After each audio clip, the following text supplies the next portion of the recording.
Buenos días a todos. Bienvenida a este episodio 4 de Sin Líneas, Sin Límites. Ya me he aclarado con los números. Es difícil cuando llevas 3, pero este es el 4. Como sabéis, una de las mantras que tenemos de este podcast de divulgación es la innovación y las ideas disruptivas.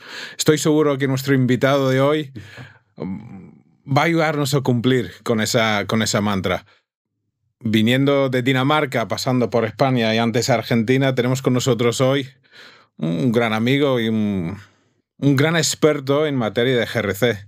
Profesor Hernán Hüller, amigo, ¿cómo estás? Bienvenido. Muchísimas gracias, Andy, por la invitación y por todo lo que estás construyendo para la comunidad que protege a las organizaciones desde lugares tan distintos, en riesgos, compliance y un buen gobierno, para generar buenas ideas y esa motivación que necesitamos para avanzar. Me halagas, pero esto para mí es un hobby que me divierte, ¿no? Otra cosa es que tenga ese efecto de divulgación y promoción de nuestra profesión. Cuéntanos ahora mismo, porque has venido de Dinamarca, o sea, que ya resides ahí desde hace unos cuantos años. Ayer estuvimos comentando por la noche, 9 años llevas ahí, ¿no? ¿Qué te ha traído a Madrid otra vez? Que no he sido yo, claro. Bien, estamos siempre moviendo las ideas en la comunidad. Aquí estamos dando clases dentro de nuestros programas de compliance y que están trayendo temas de riesgos, temas de gobierno corporativo. Crecientemente temas de inteligencia artificial dentro de la agenda de los compliance officers. Qué ganas tengo de hablar de eso contigo, de la inteligencia artificial para GRC. Exactamente, y tener una estrategia de carrera de cuál es el valor de un especialista cuando las máquinas, los algoritmos, van a poder hacer tareas automatizadas mucho mejor de la que puede hacer un analista de riesgos o un compliance officer. Sí. Identificar patrones, ver el futuro, trabajar con mucha cantidad de datos, de información, de formatos, donde ahí hay tareas de automatización que mueven a nuestra profesión para que tengamos una estrategia personal muy clara en 2025 acerca de qué tareas no van a ser automatizadas, dónde tengo que invertir mi tiempo, dónde soy mejor que un algoritmo y dónde un algoritmo es mejor que lo que estoy haciendo actualmente como análisis manual, revisiones, proceso de due diligence, que tiene un impacto muy profundo y sustancial dentro de los próximos 2-3 años. O sea que en el programa de compliance que diriges en el Instituto Empresarial, en el Law School, ya estás hablando con los alumnos, ¿no? Con los asistentes de estos temas. Yo me imagino que debe ser cierto shock cultural. Pero luego yo creo que sí me gustaría terminar hablando de inteligencia artificial. Pero si me permites, voy a hacer una pequeña prueba. Te voy a hacer un pequeño test, ¿vale? Que es lo que le tengo ahí, que no lo sabe, no lo sabe. Son 2 emojis que usa Hernán mucho en LinkedIn. El primero. Sí, un toro, un bull. Un toro, un bull. Sí. ¿Y el segundo? El pu emoji. El pu emoji. Exacto. Perdona, eso ha sido un poco emboscada, pero es que siempre me ha hecho mucha gracia, Hernán. Esa conjunción de 2 emojis, ¿no? Por describir un tema que hemos hablado tú y yo un montón de veces, ¿no? Y nos hemos reído, ¿no? Yo creo que te refieres sobre todo a los mapas de calor, que sé que lo tienes cierta tiria. ¿Alguna vez has hecho un mapa de calor en tu carrera profesional? Mira, Andy, yo empecé hace 25 años con los análisis de riesgos. Y en ese momento, en consultoría, para empresas norteamericanas que estaban adoptando y preparándose para SOX, lo que se hacía en riesgos era muy sencillo. Y siempre la introducción que tuve en riesgos fue: ¿qué es lo que estamos haciendo? Reconciliamos cuentas bancarias. ¿Cuál es el riesgo? Que no reconciliemos cuentas bancarias. Y siempre el análisis de riesgos había sido puesto en ese esa ola de gran demanda para la gestión de riesgos, para auditoría, para controles internos, para gobierno corporativo, una necesidad de negocios tan grande y una disciplina con profesionales tan chicos que se necesitó capacitar a mucha gente, muchos analistas y auditores internos, especialistas en controles, donde estos temas se simplificaron. Se simplificaron de una forma... Demasiado. Para paper compliance simplemente, para compliance en papel. Exactamente. Bullshit. A ver, podríamos decir que riesgos es la ciencia de la toma de decisiones, del planeamiento, del comportamiento acerca de cuál es mi aversión al riesgo. Tiene elementos muy profundos, tiene una ciencia probabilística extremadamente probada. Y en ese momento, por la necesidad de negocios, se simplificó para poder capacitar a personas que estaban haciendo riesgos en un día. ¿Y qué es lo que se le explicaba? Rojo, malo. Verde, bueno. Y con eso salían. Y con eso se hacían. A mí me quedó muy claro, trabajando en esas circunstancias, que no podía venir ahí. Mi madre es estadística, ingeniería, toda mi familia. Es como decir, bueno, esto no funciona así. No, estamos haciendo un nivel percibido de lo que queremos demostrar simplemente para justificar los controles que queremos documentar. Y esto es una de las malas praxis en riesgos. Si yo estoy evaluando riesgos sobre procesos que ya tengo, contratos que ya tengo, terceras partes que tengo operando, y tengo que contar lo que está pasando, no contrato un gestor de riesgo, contrato un periodista o un escritor de ciencia ficción que me va a contar mejor la imagen que quieren ver. Un gestor de riesgo se plantea de poder hacer estos análisis antes de la toma de decisiones, antes que se firme un contrato, antes que se abre una sucursal en Venezuela. Situación común, nadie me escucha, no vienen a la función de compliance, de auditoría para ver mi opinión. ¿Por qué? Porque no hay ninguna herramienta que le puedan aportar al negocio. Son herramientas que le interesa solamente al auditor interno, son herramientas que le interesa solamente al compliance officer, porque tenemos que tener un mapa de calor. Tenemos que tener un mapa de riesgos. Porque lo dice. Porque lo dice las normas, porque lo dice la percepción general y porque se supone que ese mapa de calor es de gran utilidad para la toma de decisiones. Para la toma de decisiones que tienen que mantener mi salario. Claro. Porque si algo nos encanta es que los riesgos estén en ese sector intermedio. Las bolitas tienen que estar siempre en amarillo, porque si están en rojo, dice que no funcionamos, que no hacemos nada, que no estamos controlando. Si está en verde, tampoco nos gusta, porque quiere decir que no tenemos nada que hacer. Entonces siempre va todo en el medio de esta ambigüedad, en este sector donde estoy justificando las decisiones que ya tomé y estoy justificando mi papel, con la esperanza de que por el solo hecho de tener una hoja con colorines pintados en crayón que cualquier estudiante de kindergarten puede completar y ChatGPT puede hacer para escribir el resto de los escenarios tan generales y alucinaciones,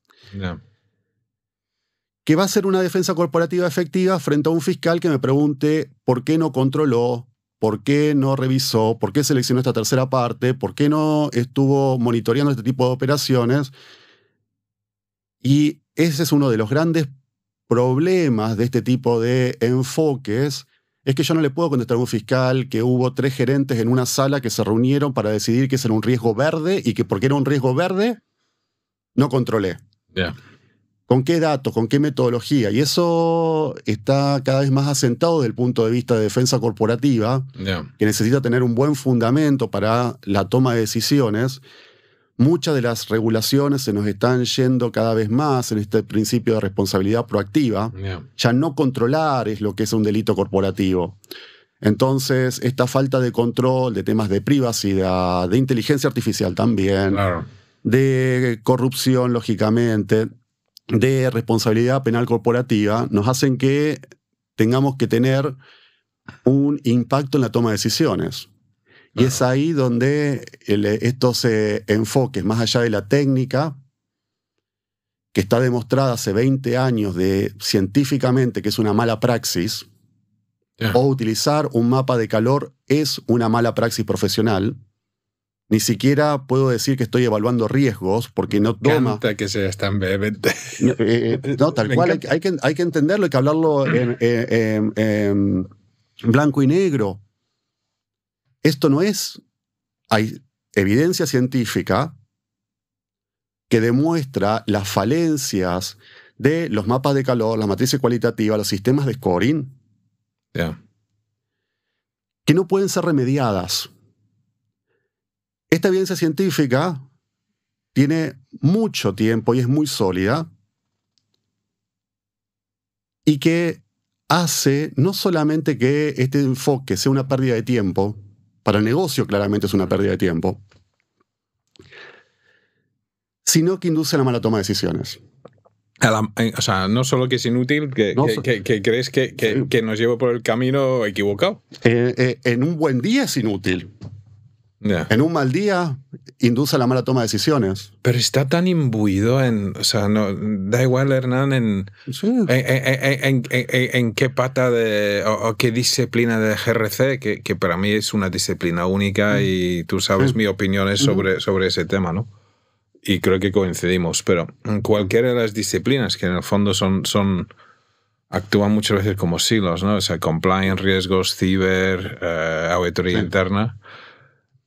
Son técnicas o son outputs súper imbuidos en la cultura y el buen hacer, incluso promovidos, ¿no? Por las asociaciones profesionales que rigen, ¿no? Popularidad no quiere decir validez. No, absolutamente. Eso es uno de los puntos principales que lo vemos. El punto es la reflexión personal acerca de qué tipo de herramientas y qué tipo de profesional quiero ser. Un profesional que está utilizando herramientas que están demostradas que son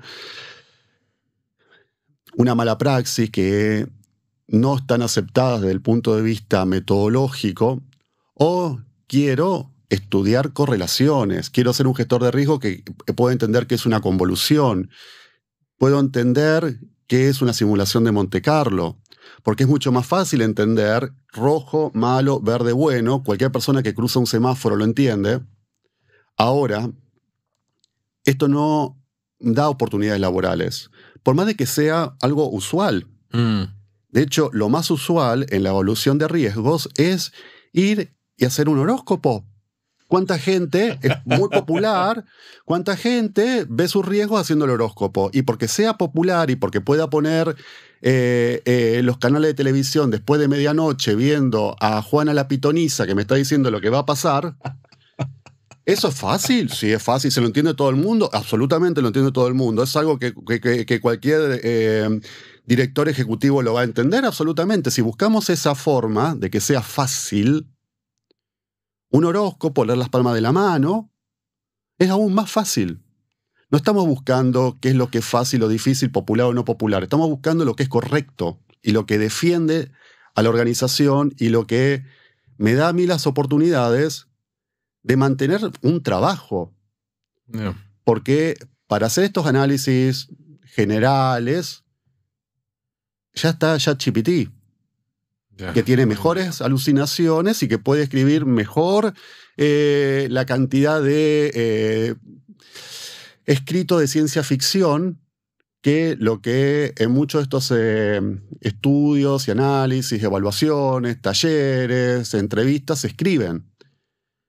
Esto es una negligencia profesional.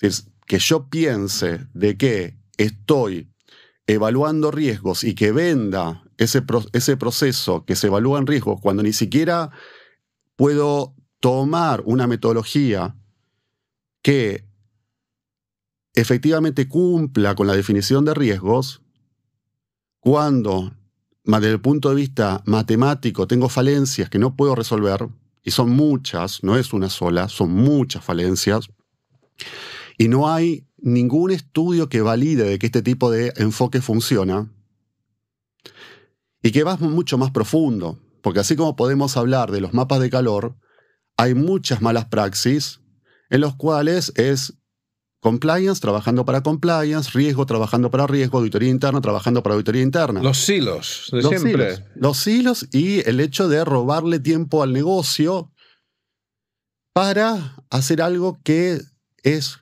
compliance en papel. Yeah. Porque no hay un impacto en la toma de decisiones. Pero no será parte de ese Hernández que...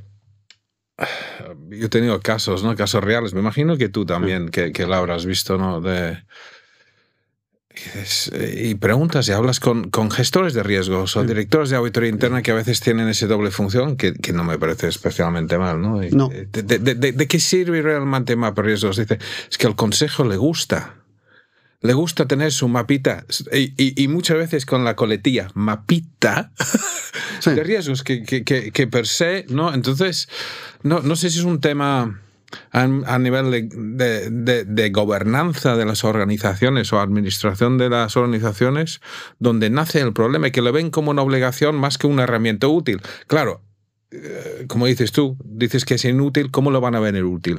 Lo ven como es algo que debería aparecer en su cuaderno del consejo y de darle los 15 minutos al que se lo presente, ¿no? Quizás la educación o nuestros esfuerzos de evangelización tienen que empezar ya en ese nivel, ¿no? Absolutamente. ¿Qué es lo que pasa? Nosotros tenemos dos usos de los mapas de calor. Un uso que es la propia evaluación de riesgos, poniendo las bolitas y pensando que corrupción es siempre un riesgo alto, cualquiera sea la definición de alto con respecto a qué.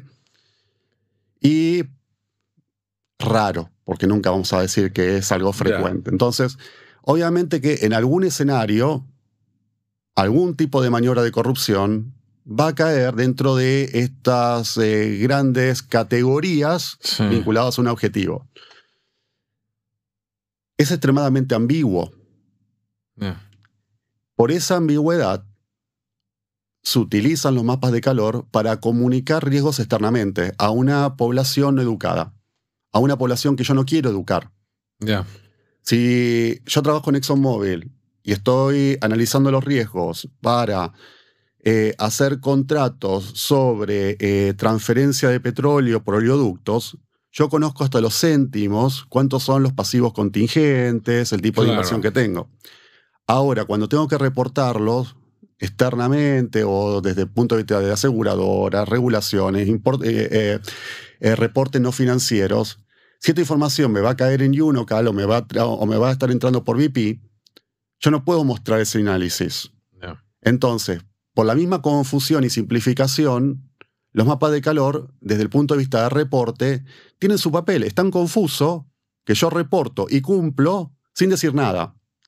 Eso es lo que un director puede querer. Ahora, simplificar eso para que un director que habla dinero, que toma decisiones sobre dinero, piensa de que le interesa saber si un riesgo es rojo, amarillo o verde. Aparte, si es daltónico, no. Sí, exactamente.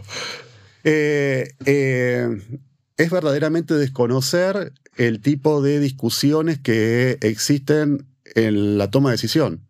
La toma de decisión necesita saber la exposición al riesgo desde el punto de vista material. Mi precio, mi concesión que estoy poniendo, la política de seguro que tengo, la inversión que tengo para elegir un proveedor que es más seguro que frente a otro que es más inseguro, pero me es más barato. ¿Me justifica este trabajo o no? Y es aquí donde ese tipo de enfoques vinculado a simplemente cumplir y tener el mapita de calor en la alta dirección no me lleva a nada. Y esto murió, así como también no hay necesidad hoy por hoy de hacer evaluaciones periódicas, de reportes periódicos, cuando ni siquiera utilizar, en mi opinión, yo no le veo cada vez menos usos a los métodos cuantitativos. Pero es todo cuantificable, Hernán. ¿Y qué es lo que no sería cuantificable? Es decir, obviamente que las decisiones de negocio tienen cuantificación. Si yo no lo puedo cuantificar, tengo una incertidumbre propia de un evento que no voy a utilizar un análisis de riesgos para este tipo de escenarios que no son cuantificables, son riesgos emergentes, etc. Utilizaré otras herramientas, desde stress testing hasta escenario planning. Claro. Ahora, si no es cuantificable es porque no entiendo el objetivo. Yo creo que mucho del problema es ese, que la gestión de riesgos a veces está muy desvinculado de los objetivos, bien sean estratégicos, operativos, de compliance, de reporting, ¿no? O sea, por coger el modelo de COSO, pero que realmente está muy, muy desvinculado. Y es ahí donde ni siquiera cumplen con la definición de riesgos. Si riesgo es el efecto de la incertidumbre, la consecución de los objetivos, si yo no entiendo los objetivos, ¿cómo voy a hacer una evaluación de riesgos?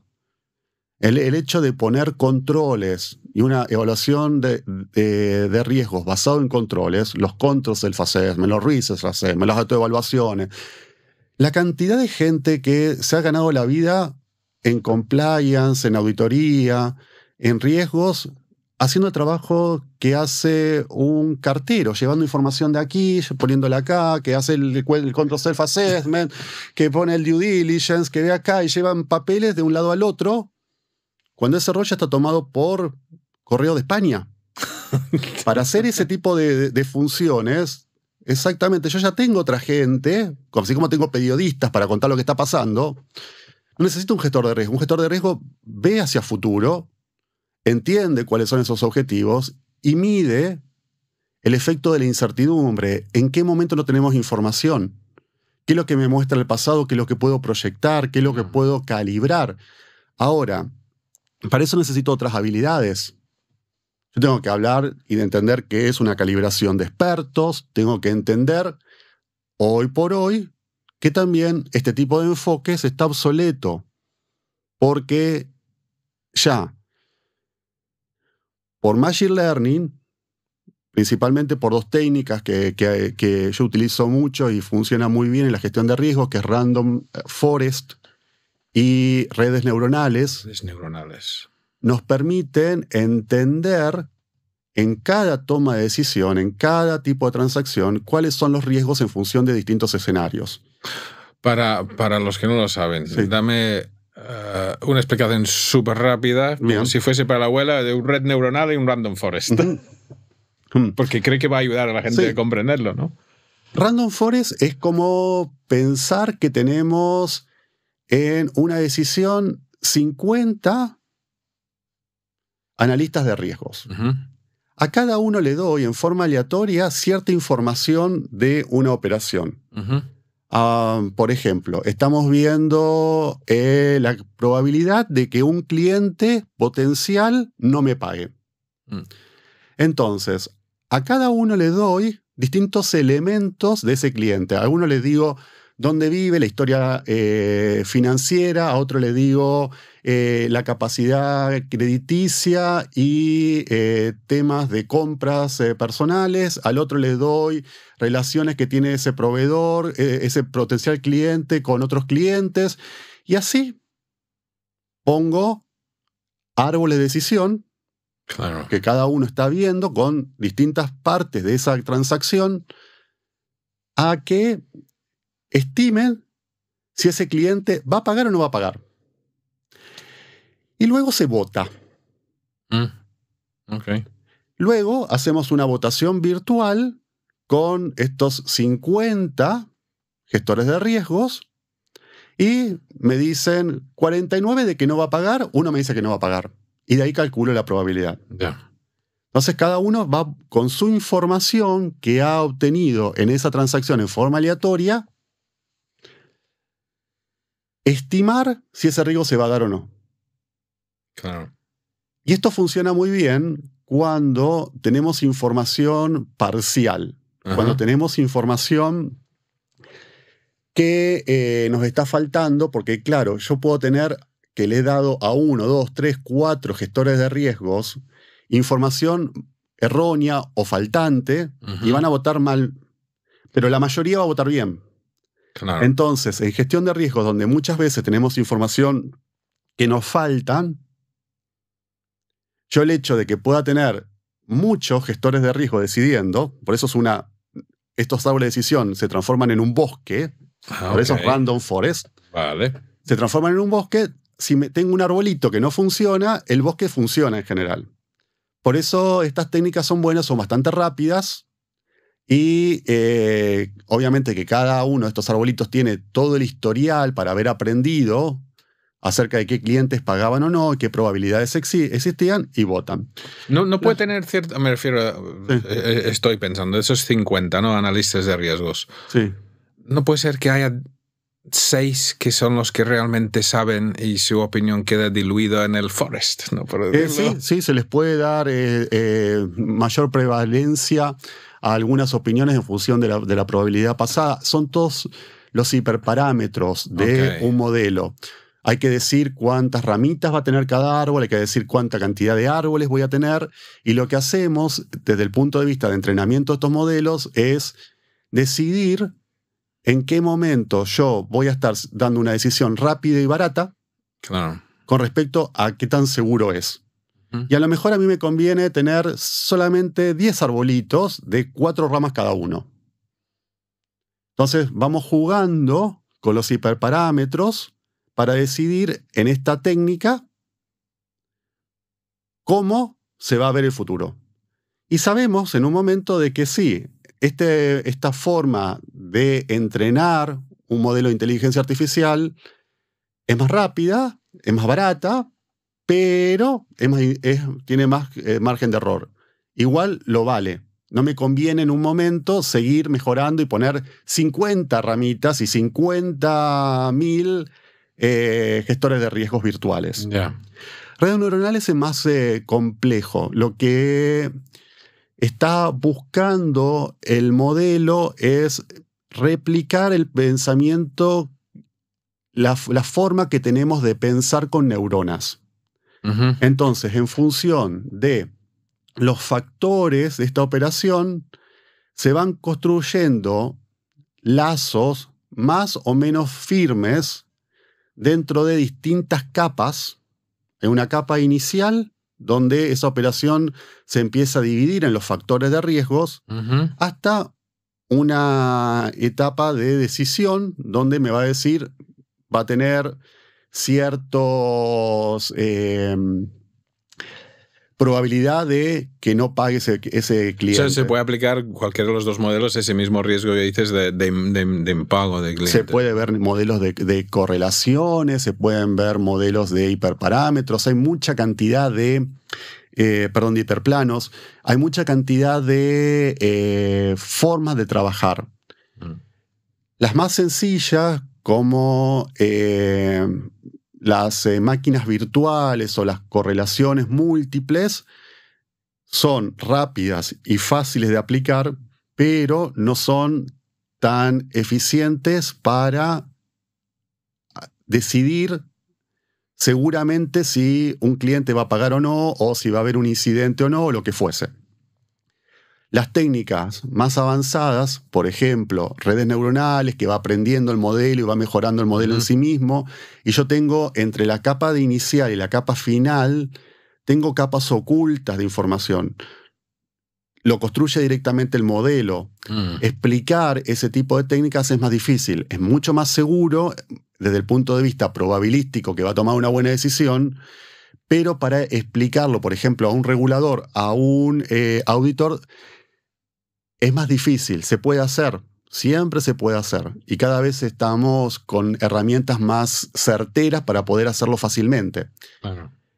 Ahora, el punto de Sandy es, si ya inteligencia artificial va a estar con funciones normales del software contable, del software de cliente, del software de generación de contratos, del software de personal, evaluando estos riesgos, que cuando el analista diga, este es el potencial cliente, directamente apriete un botón y el software le diga, cuidado, es probable que no te pague,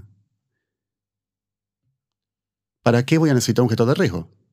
¿Para qué voy a necesitar esa persona que lleva el mapita de riesgos con los colorines a la sala de juntas? Ya quedó desplazado. Claro, lo estábamos comentando anoche, es súper interesante, ¿no? Porque dices, bueno, pues botón, das al botón, resultado, este cliente es probable que no te pague. Se pueden accionar automáticamente determinados controles, ¿no? O sea, incluso si tienes el go ahead, ¿no? El OK de aceptar ese cliente, pues con ciertos controles, ¿no? Esto está automatizado y esto viene por el área de agentes, que es la gran estrella de 2025, los agentes de inteligencia artificial, que son como pequeños empleados virtuales. Es un software que está especializado en una decisión, en una tarea, en entender cierto lenguaje, en dar cierta información. Y se los orquesta, se los pone a jugar de una forma muy parecida a una empresa. Yeah. Entonces se le dicen, bueno, tú, pedacito de software, vas a tomar este pedido que te viene directamente del cliente para este préstamo o para este producto. Tú, empleado, vas a hacer una evaluación de riesgo. Tú eres un gestor de riesgos.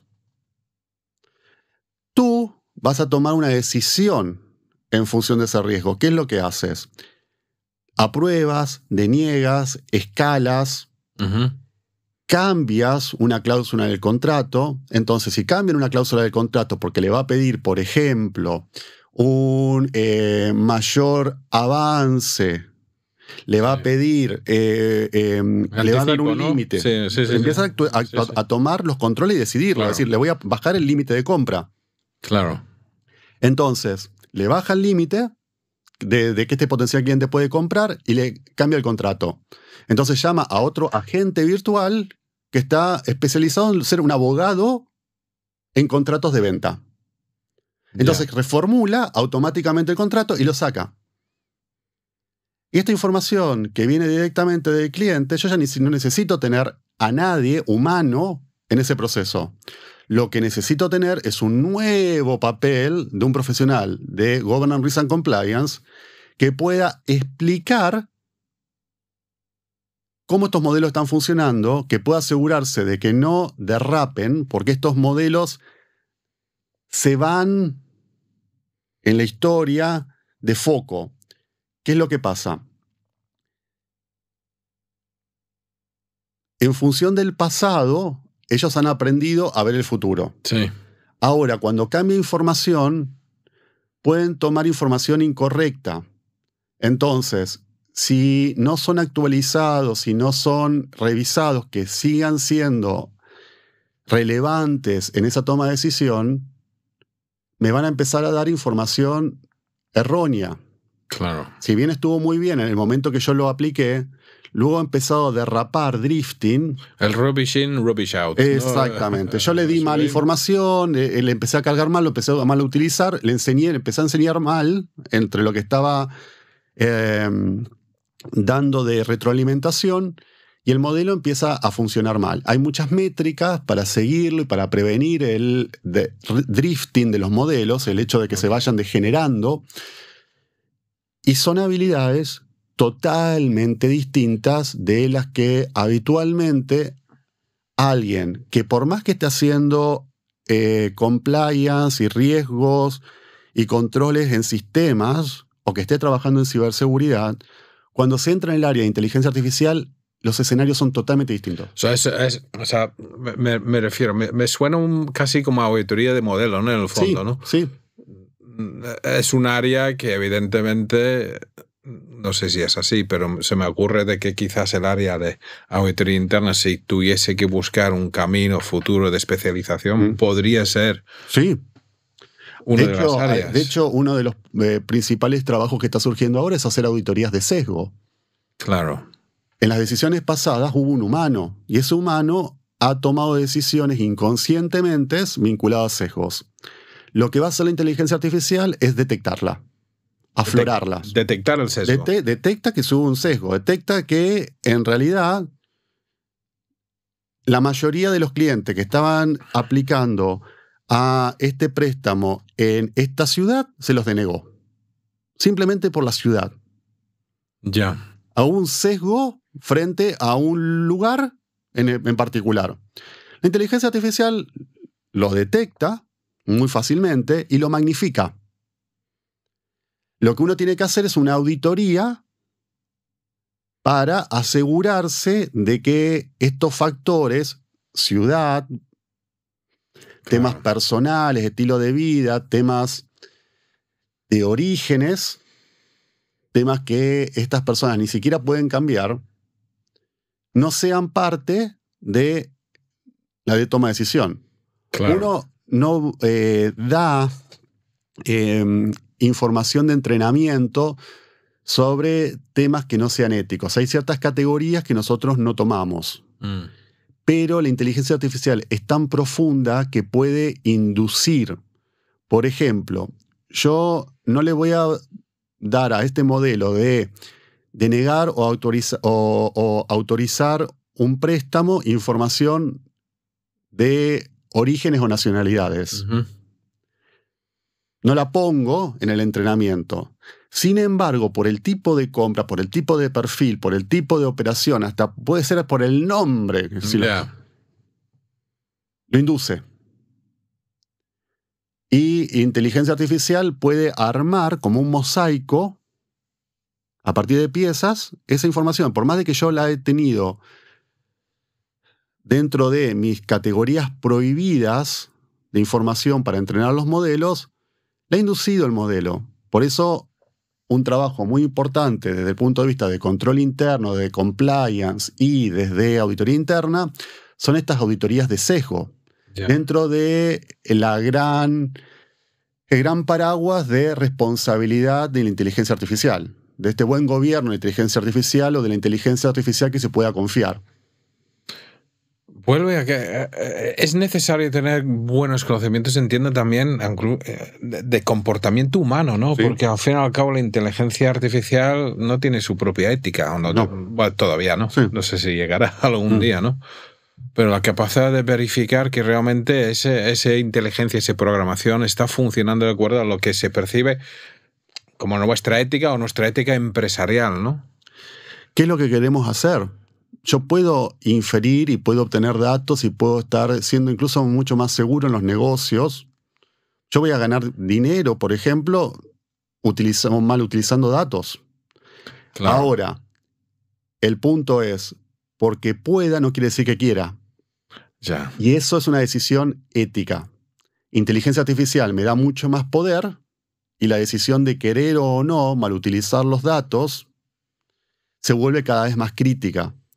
Y ahí, por ejemplo, el papel de Compliance Officer es vital. Y tenemos un papel nuevo, tenemos un primo nuevo en nuestra segunda línea, que es el Chief Artificial Intelligence Officer. No me digas, otro más. Otro más. Y la estrella dorada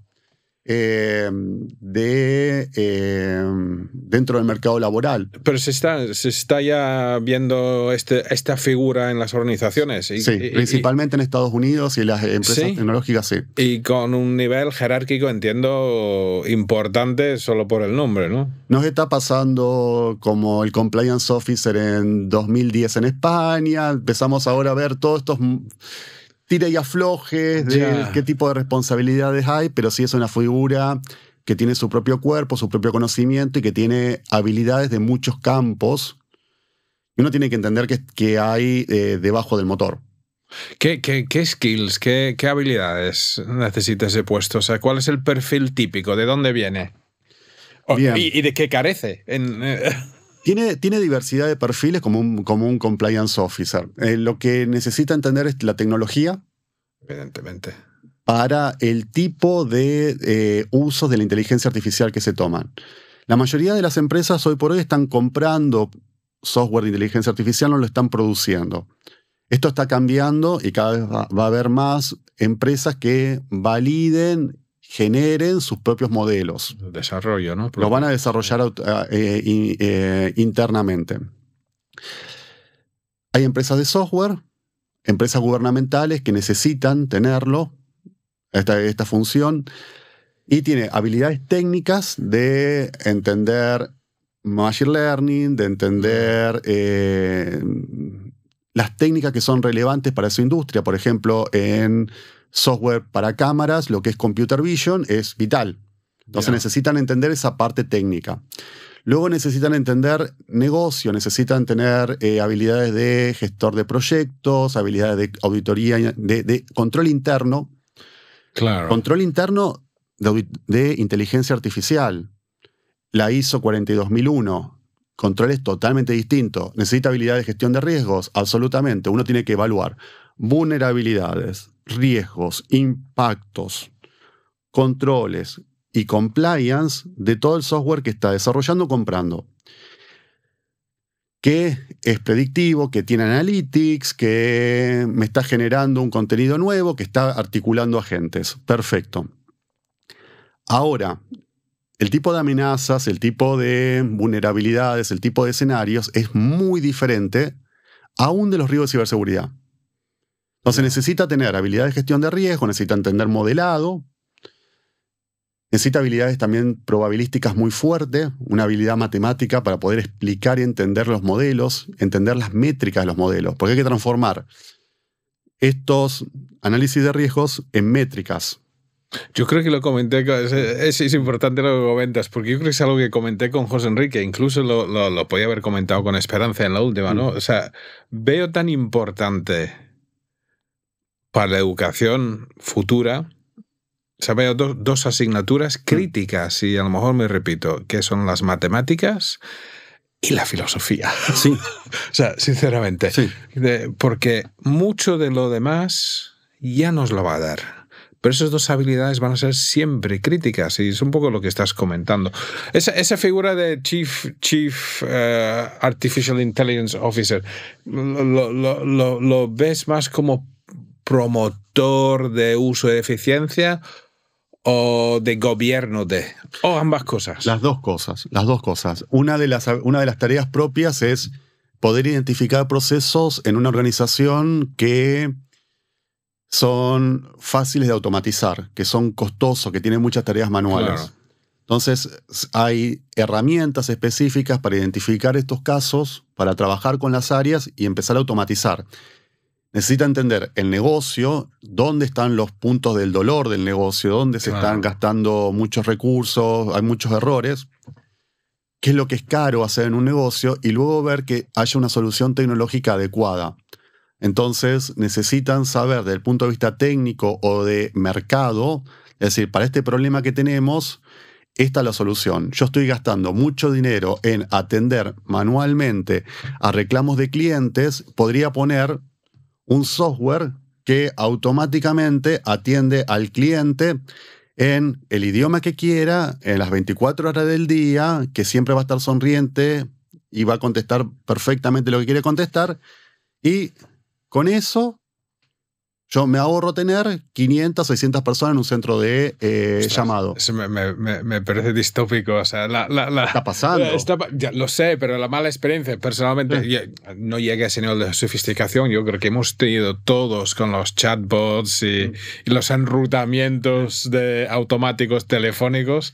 Pero claro, tú estás hablando de llevarlo a un nivel superior.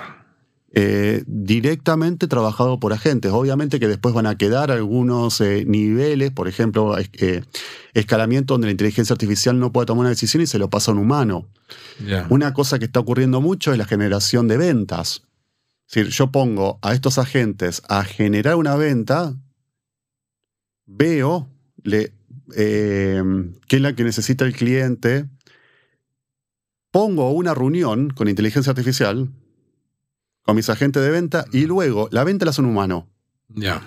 Pero toda la inteligencia, el explicar el producto, el identificar un segmento, en explicar cuál era la venta y ofrecer una entrevista y después ponerla en un calendario, lo ha hecho la inteligencia artificial. Lo ha hecho mis gestores de ventas virtuales. Ahora, para la venta final necesito un humano. O sea, el futuro no es tan negro, ¿no? Para los humanos. No, yo creo que vamos a tener en los próximos años una reducción muy sustancial de la cantidad de trabajo en las funciones de soporte. Yo estoy pensando, y lo que muestran las estadísticas, los estudios, no hay una evidencia contundente, hay mucha información incluso contradictoria. Pero en lo que yo veo, creo que muchas de las tareas que se hacen actualmente, y por hablar muchas, más del 50%. ¿Tanto? Sí. Sí. Sí. Sí, y esto no va a depender de una estrategia de las organizaciones, etcétera, es que va a venir un día una actualización de Office, Excel, cualquier producto de software de negocios, y ya con eso me va a sacar riesgos, compliance, va a tomar el proceso de due diligence, va a hacer lavado de dinero, todo automático. Ya las funciones propias del sistema, esto es lo que los grandes empresas proveedores de software informático ya están tomando, hoy no funciona tan bien, hay algunas que están funcionando mejor, principalmente en el área de ventas, el área contable están aprendiéndolo a hacer, lo están dando como funcionalidades de sus nuevas versiones. Entonces, quiero o no, un día me voy a desayunar y que la nueva versión del software contable me lleve a la auditoría interna. Y alguien va a decir, ¿y ahora qué hacemos? Este es demoledor, porque Sí. es que y además estoy visualizando, ¿no? Incluso puede ser un freno, ¿no? Porque el problema, y eso ya no tiene nada que ver con GRC, pero es macroeconomía, es sociedad, cosa que me gusta también, ¿no? Pero no, nos lleva un gran problema social. Sí, sí. Que yo no sé si los estados o las naciones o las personas van a poder soportar esa tensión que crea, ¿no? Y no sé si con eso va a haber un freno al impulso, al desarrollo, ya promovido desde arriba, ¿no? Porque 50% es un montón de gente. Es un montón de gente. A ver, yo estoy dando aquí no, ya, pero aunque fuese el 20, es una barbaridad. Ahí pasan varias cosas. A ver, lo primero es al menos ingenuo pensar de que vamos a estar después que esta revolución se adopte en las empresas, porque el problema no es la tecnología ahora, sino es la cantidad de gente que puede adoptarlo en las empresas. Es decir, nos faltan estos perfiles para que lo apliquen, pero la tecnología está y está madurando muy rápido. De hecho, estamos esperando que en diciembre la inteligencia artificial sea el mejor programador del mundo. Es decir, toda la gente que estudió programación y que tuvo un ingreso bien pago y seguridad laboral, porque siempre la demanda de programadores, hoy se encuentra de que son el segundo tipo de ser más inteligente programando en esta troca. Entonces, tiene que competir con un agente, con software específico que codifica. Y tiene un impacto profundo. Tiene un impacto profundo, además a todos los niveles, no solamente a los juniors, tiene un impacto profundo. Y pensar de que con esto se va a resolver porque vamos a tener un ingreso universal y vamos a estar todos tomando daiquiris en la playa de Barcelona, mientras los agentes y todo, cuando tenemos un Estado quebrado para pagarle jubilaciones y pensiones a aquellas personas que entran dentro de un sistema de jubilación pública Ponzi, hoy este sistema Ponzi ni siquiera puede, soportar lo que o sea, la carga que tiene. Es que es un sistema de reparto, es un sistema Ponzi. La demografía no lo ayuda y estamos yendo para ese lado. Ahora, esto es lo que vemos hoy. Probablemente surgen nuevas cosas. Si yo voy a mis ancestros 1000 años atrás, en el centro de Suiza, para ellos el mundo era tener tierras. Claro. Y la agricultura ocupaba la gran mayoría de las tareas humanas. Ya, claro, esto ha cambiado. Revolución industrial, evidentemente, cambió un montón. Pero ves que vamos a seguir por ese mismo camino. Es que no veo si la sociedad, con los 8.000 millones que somos, va a ser capaz de asumir ese terremoto. Por el propio esquema Ponzi que mencionas, que el mundo está quebrado. Esperemos que sí. Las pruebas históricas van desde... demuestran que en los procesos de industrialización, automatización, al final terminaron generando más trabajo que el original. Otro tipo de trabajo, otros tipos de habilidades, pero hubo una demanda para poder utilizar el talento humano.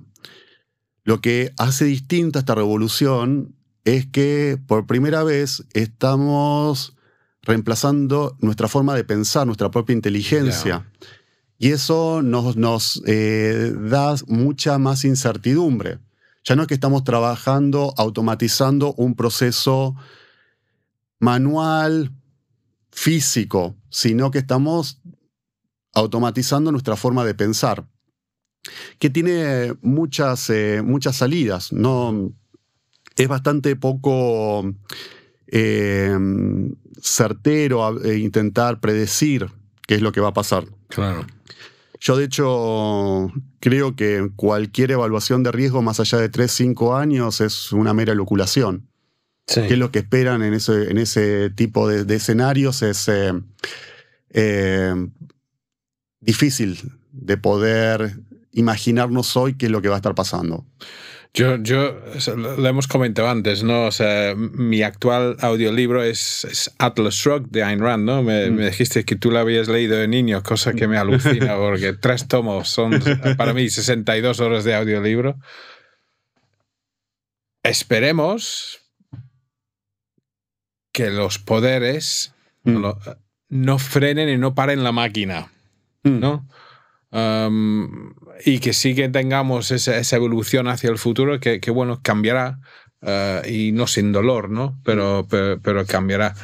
Como sé que tienes un pelín de prisa, Hernán, ¿qué consejos le darías a los que nos están viendo?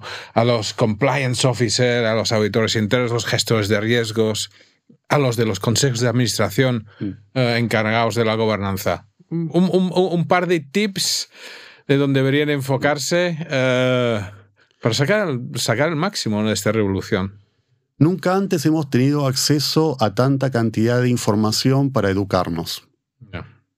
Hoy puedo preguntarle a herramientas específicas que me expliquen temas de gestión de riesgos, de compliance, de una forma particularizada para mi contexto, para mi forma de entenderlo.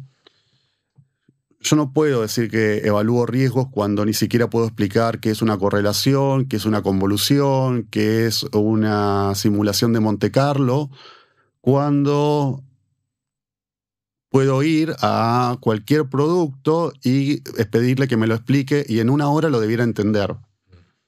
Eso es una negligencia grave desde el punto de vista profesional y es una negligencia que me va a tener consecuencias muy altas de mi empleabilidad.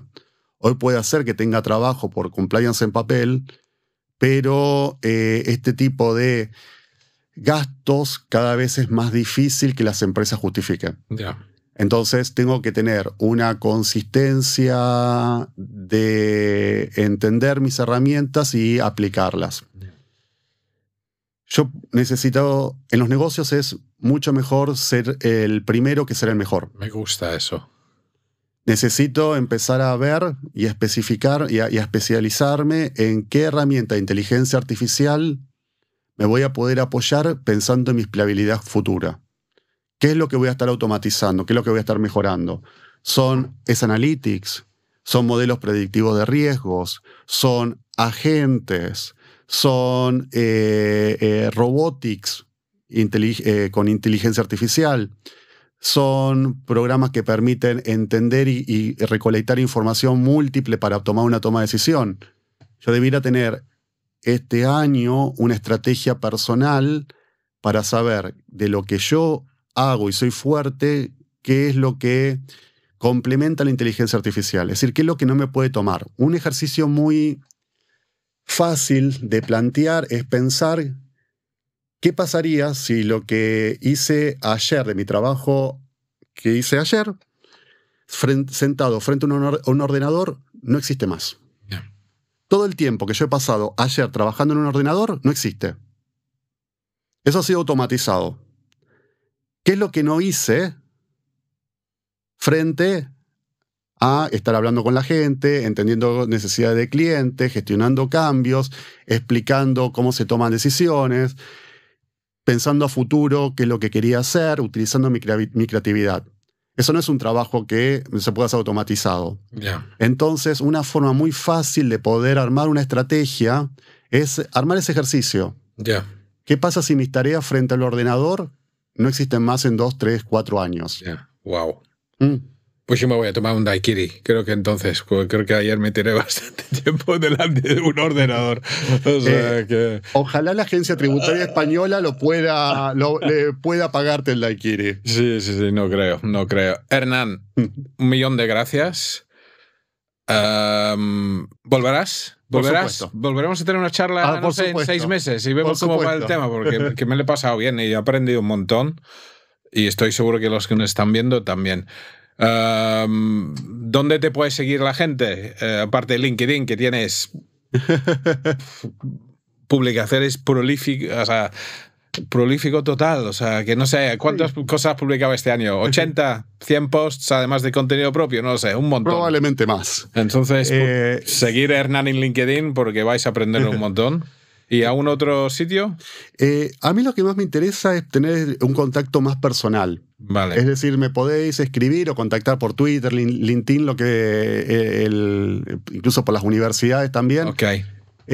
Porque cantidad de números y los temas profesionales de influencers no llevan verdaderamente a poder mover a la profesión para defender nuestra carrera y nuestro posicionamiento. Es más de compartir ideas y problemas y soluciones y herramientas antes que seguidores o número de seguidores. Así que encantado de hacer ese camino. También en el ámbito educativo y invitar a evaluar qué estrategias voy a tener en los próximos años y a defender nuestra profesión. Yeah. Decir que uno evalúa riesgos con rojo, amarillo y verde en este escenario es verdaderamente, desde el punto de vista profesional, muy arriesgado. Ya. Pues nada, Hernán, seguirle, vais a aprender mucho, ya sabéis, estáis invitados a contactarle directamente, que va a contestar seguro, por LinkedIn o por Twitter, y yo os invito a seguirme a nosotros, seguirme a mí, a Sin Líneas Sin Límites, darnos un like, un subscribe, yo supongo que si es en YouTube hay una campanita abajo, o sea que muchísimas gracias y hasta la próxima. Hernán. Hasta luego, muchas gracias. Gracias. Hasta luego.